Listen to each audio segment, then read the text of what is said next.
ایک ایسی قوم جس کو اللہ تعالیٰ نے بہت زیادہ نعمتیں عطا کی، مگر وہ ان نعمتوں سے ناشکری کرنے کی وجہ سے ان سے وہ نعمتیں چھین لی گئیں اور ان پر عذاب مسلط ہو گیا۔ السلام علیکم ورحمۃ اللہ وبرکاتہ۔ بسم اللہ الرحمن الرحیم۔ قوم سبا۔ قوم سبا ایک ایسی قوم ہے جو کہ اپنی ملکہ کے نام سے اور اپنی قوم کے نام سے مشہور تھی۔ قوم سبا کی ملکہ کا نام جو تھا وہ سبا تھا۔ یہ سبا، ملکہ سبا، حضرت سلیمان علیہ السلام کے زمانے میں مسلمان ہو گئی تھی۔ یہ بہت ہی ذہین اور فتین لڑکی تھی اور اس نے اپنی ذہانت کے ساتھ حضرت سلیمان سے جنگ کرنے کے بجائے ان سے صلح کرنے کا آمادگی زیادہ ظاہر کرنے میں زیادہ جلدی کی، تاکہ وہ ایسا نقصان نہ اٹھا سکے جس سے اس کی قوم کو نقصان ہو سکے۔ قوم سبا ایک ایسی قوم تھی جس کو اللہ تعالیٰ نے ہر طرح کی نعمت عطا کر رکھی تھی۔ اس کو اللہ تعالیٰ نے دنیا کی تمام نعمتوں سے نواز رکھا تھا۔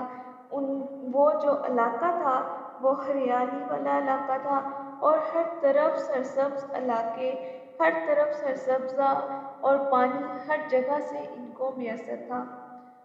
ان کے دو پہاڑ تھے، دو پہاڑوں کے درمیان ایک ندی نالوں سے ان کے قوم کے جو علاقہ تھا اس میں پانی بہتا تھا، تو انہوں نے کیا کیا کہ دو پہاڑوں کے درمیان بند ڈال دیے، جس سے وہ پانی وہاں پہ جمع ہو جاتا اور وہاں ان کے ارد گرد دو باغات، جس کو قرآن میں تذکرہ کیا گیا، اس سے مراد دو باتیں بھی ہو سکتی ہیں۔ ایک یہ کہ دو باغات سے مراد دو باغات، اور دوسرا یہ کہ دو باغات سے مراد ایسے باغات تھے جو کہ ہر طرف نظر دوڑائے تو ہریالی ہی ہریالی تھی، ہر طرف ہریالی سے بھرا ہوا باغ تھا۔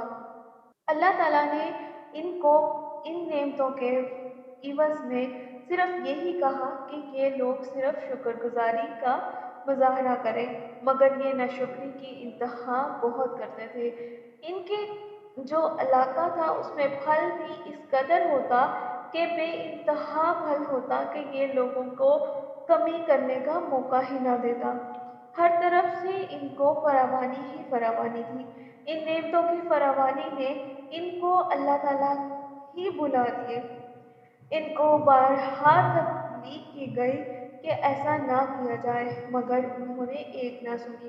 پھر ان کے پاس ایک اور جو نعمت تھی وہ یہ تھی، ان کے پاس ایک اور نعمت یہ تھی کہ ان کا جو فاصلے تھے وہ بہت کم تھے اور ان کے فاصلوں میں ذرا بھی دقت نہیں تھی، یعنی کہ یہ ایک علاقے سے دوسرے علاقے میں جب جاتے تھے تو یہ لوگ بہت ہی زیادہ آسانی سے چلتے۔ اگر کوئی صبح سے چلتا تو شام تک، دوپہر تک وہ ایزیلی کسی دوسری بستی میں چل پڑتا اور پہنچ جاتا۔ ان کو اپنے ساتھ زیادہ راہ رکھنے کی بھی ضرورت نہیں تھی۔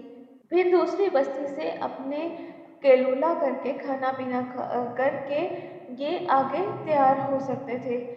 ان کو یہ بھی راس نہ آیا، یہ چاہتے تھے کہ ہمیں ایک ایسے فاصلے ملے جس میں لوگ تذکرہ کرتے ہیں کہ دھوپ اور چھاؤں کا مظاہرہ کرنا پڑے، ہمیں ٹھنڈ لگے، ہمیں ہوائیں کا سامنا کرنا پڑے، ہم مختلف طریقے کی تکلیف کو برداشت کرتے ہوئے جو سفر ہے اس کو طے کریں تاکہ ہم بہت اچھے سے یعنی کہ انجوائے کر سکیں سفر کو۔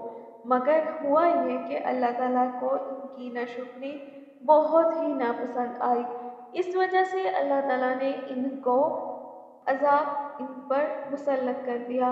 اس کا یہ تھا کہ ان کے جو بند تھے، اتنی تیز پانی کا ریلا آیا کہ ان کے جو بند تھے وہ ان پہ اٹیک کرنے لگے اور اٹیک کر کے ان کے بند میں کھول ڈال دیے، جو سوراخ تھے وہ ڈال دیے۔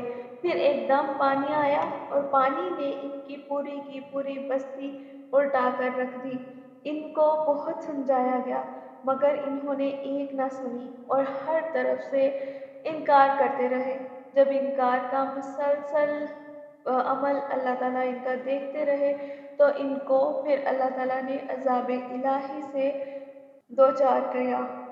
ان کو مسلسل سمجھایا گیا کہ ایسا نہ کیا جائے، شکر گزاری کی جائے اللہ تعالیٰ کی، مگر ان کے ہاں شکر گزاری کا بالکل بھی رواج نہ تھا۔